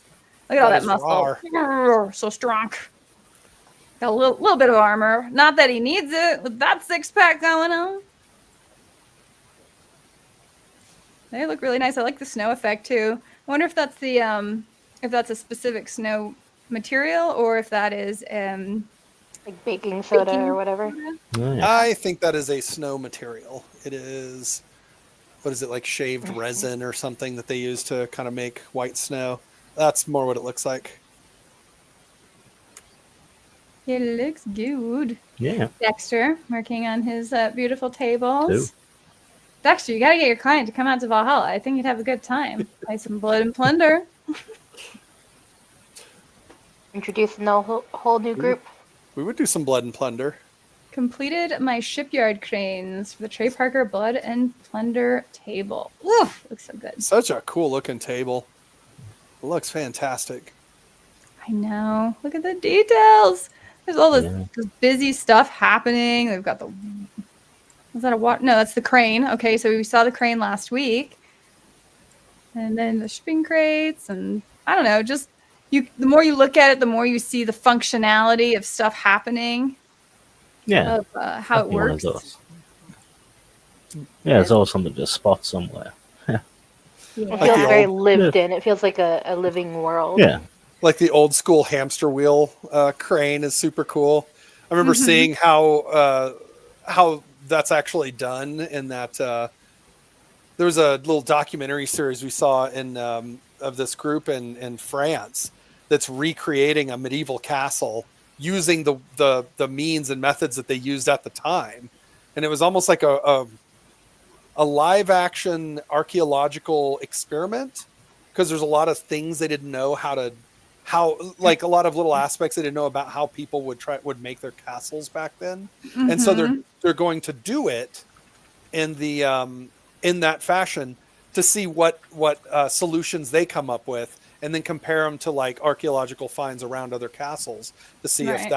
if they've figured out what they would do. But one of them was these like hamster wheels that people would get into and walk to as a lifting method for the cranes, so they could lift up stones and stuff like that as the castle walls got higher and higher. And so it's like, I guess what they're using to kind of load these ships with. So that's kind of neat. But to answer your question, Bishop, I mean, I'm pretty sure Blood and Plunder is a pirate-based miniature game With ships. with ships. And I assume boarding actions, but yeah, with the would ships. assume. I would Yeah. assume that to be the case. Actually, Actually. It's spelled correctly. Jeremy pointed out the castle is complete now. And yeah, that would make sense because it's an older documentary. excellent. A little bit more, some other shots from the Blood and Plunder table, looking amazing. I mean, I think we can withstand a few multiple pictures of this project. We 'Cause it is can really cool. with that beautiful texture. Yeah. And I got such talented people on my stream. Oh, this is something different. Now we got a monstrosity. And now for something completely different. A man with Jack 3 buttocks. and his Nice. monstrosity. Which I assume is a cephalix piece. You got a hammer for one hand and the clamps for the other. Clamps. And give them the clamps. Clamps. Aberration, thank you, Thomas. I mean, it's good that you know the names, but it's kind of fun to make my own up. Great job. I'm sure, Paul, you're loving the purple going Yep. on here. Nice glow effect. Of course. Well done. Well done. Mhm. So what is Jeremy? that? Would Paul play the Cephalix faction because of all the purple? Is that a Paul type faction if you were to play? I guess with Legion largely being gone now and replaced with Chimera, I mean, you can paint them whatever you want, but yeah, maybe the Cephalix would be his jam. That Could guy be. looks neat. I like his shield. I actually like the work on that.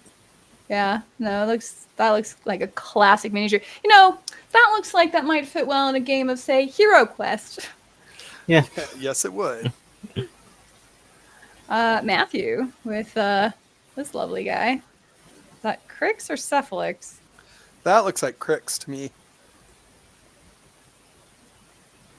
With a little tiny bit of influence from Convergence. It's funny Yeah, because it's looking his quick. Yeah.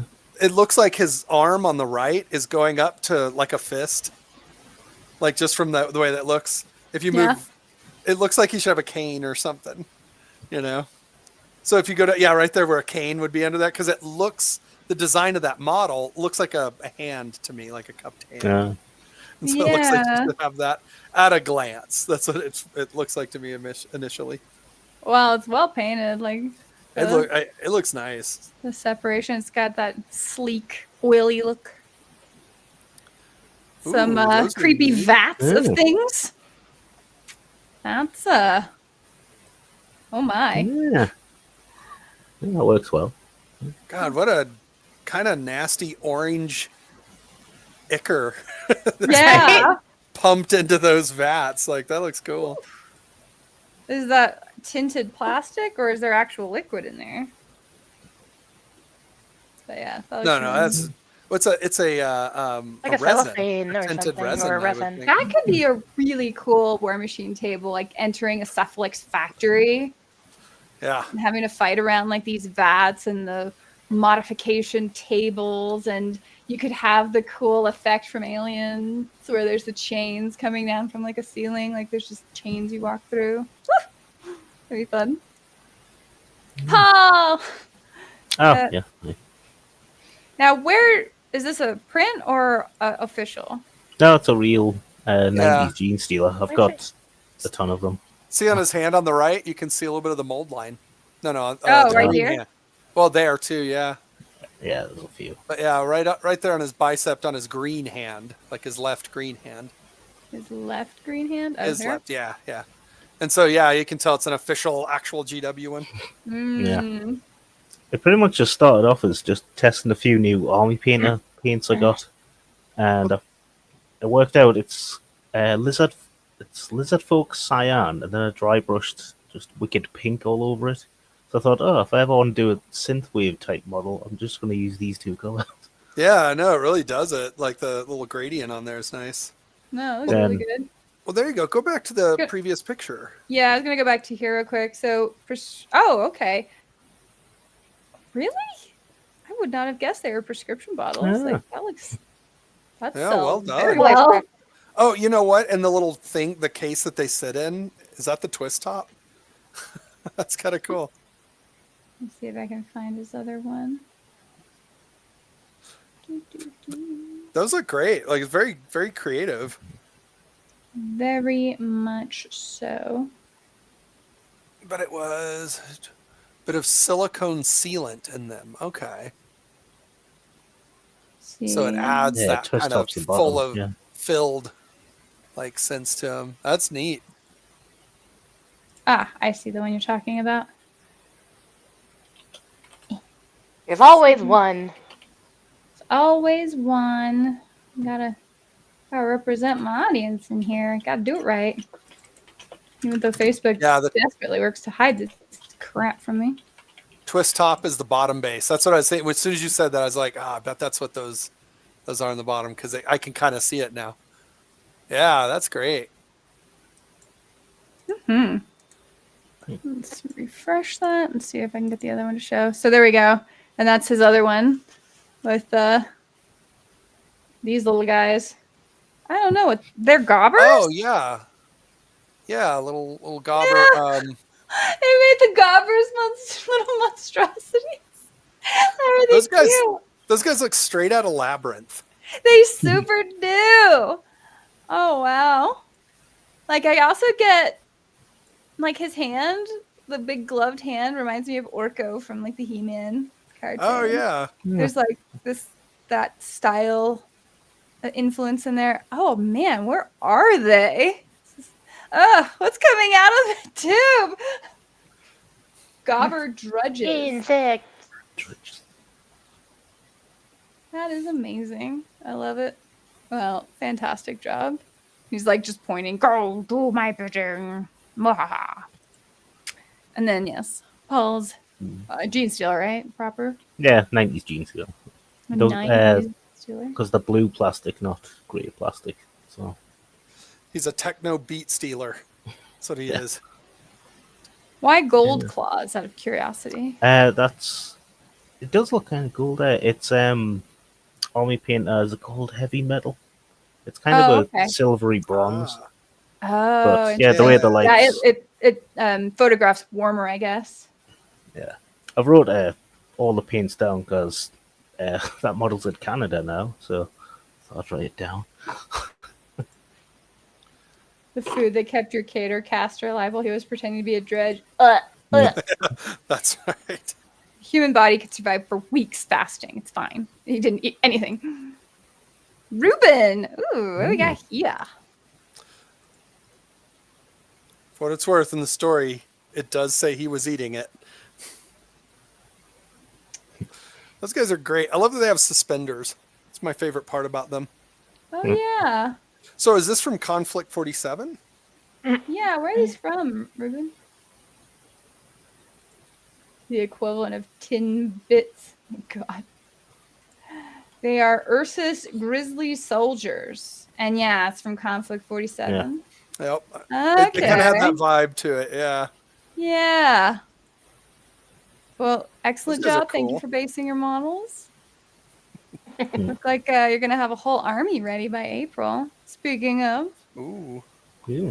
some more tanks. Can't go wrong with tanks. little Russian tanks. Even if, yeah. Yeah, I like those.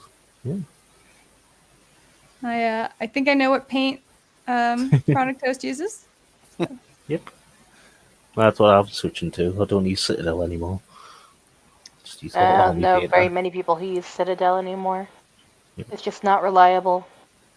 It's also not accessible. I mean, it's not exactly been easy to find in stock. I mean, that's kind of what I meant by reliability. They're not reliable in their shipments of their paint and keeping things stocked. So I just, as I ran out of certain colors, I found matches for them in different things. Yeah. And for the True. most part, Well, I yeah. just moved to Pro Acryl. Yeah, but for me, there's like a GW on every corner, so I just pop in. Yeah, well, Well, not all of us the can national live where hobby you of the UK, live. I get it. Robbie, Ooh, we got nice. a Ooh. Night Titan. Yes. Yeah, it's a paladin. Oh, looking good, looking good. I mean, I see Signar colors, but yes, obviously. The War Machine model. I still have a ton of work to do, but snuck the new Knights out for their first game. Tabled DE on turn 3. And So there's terrain.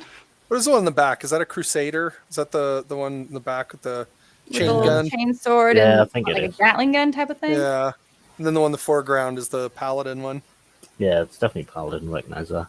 But Crusader sounds familiar when I look at the other one. Yeah. Speed paints and Pro mostly these days. Oh, yeah. I use Citadel. I have no problem finding it, but I do have 3DW stores nearby. Interesting. Well, I know Army Painter, I saw their video where they were redoing their bottles, I guess. So I wonder if they're like letting an old stock run out and trying to create new stocks in their new bottles. I don't know. Maybe. Zoria. I'm still working through old Citadel paints from 10 to 15 years ago. Use them where I can and switching to Pro Acryl when they run out. Yep. Yeah. I mean, if you got them, use them. Paul living in a Blade Runner future where every store is a GW store. So she's Pretty much. A Telnith? I don't know. that has colors for. Oh, it's the Night House Telnith. So Shale did something really cool here. So we've got So it looks Zora like sitting in it her look- garden. It looks like stamping. a Malifaux model. Is that? It does look is very that- Malifaux. Does look very Yeah. Malifaux.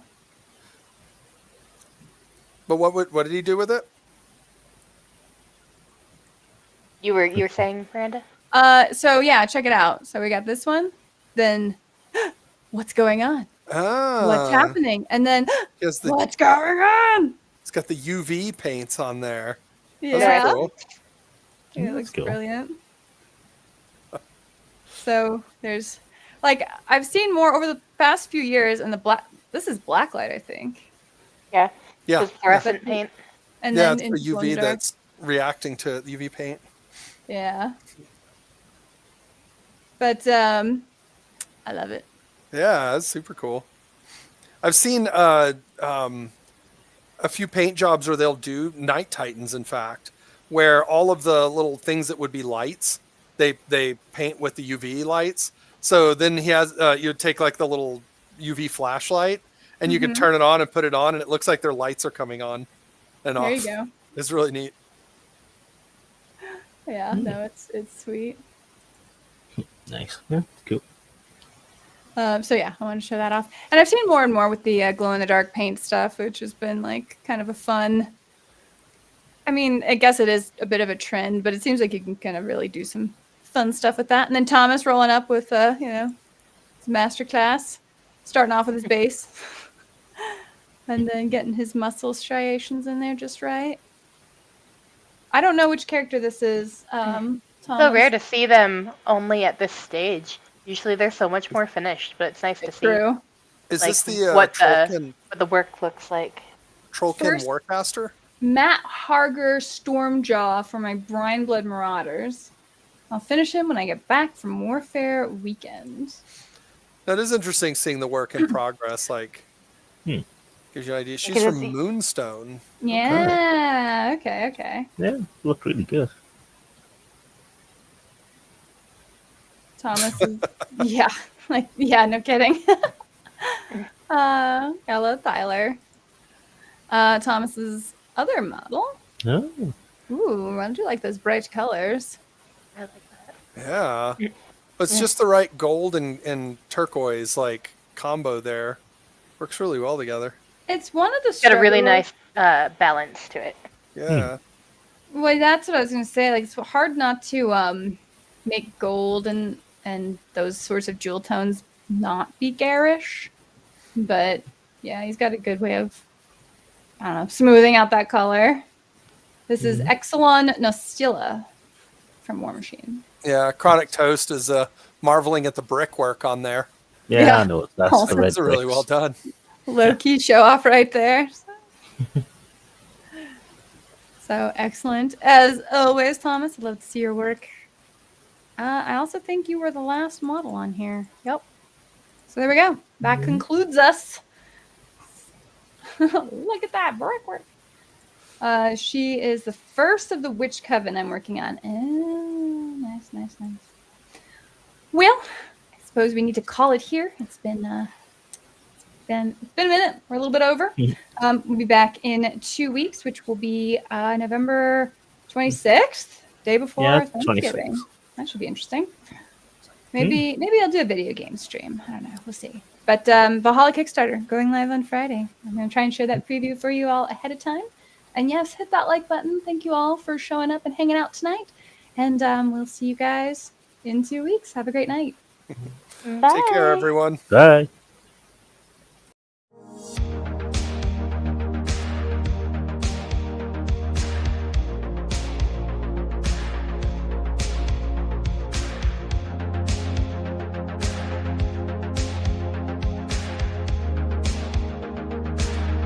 Barry, cover me.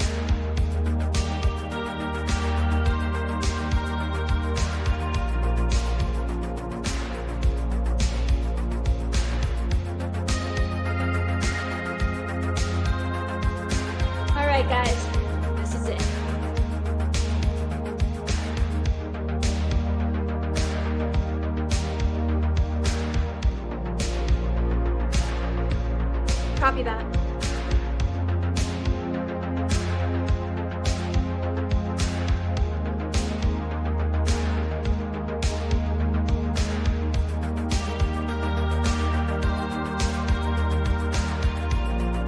No more sandwiches, Barry.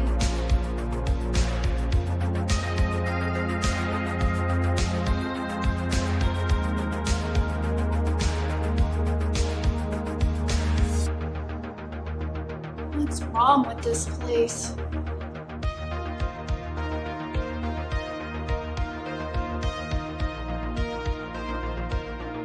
I'm in the west corridor. I'm right outside the generator room.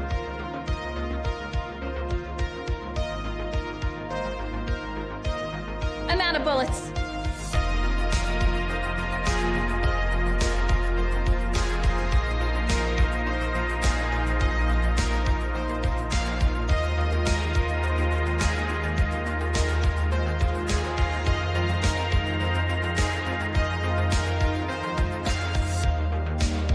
Oh, Barry.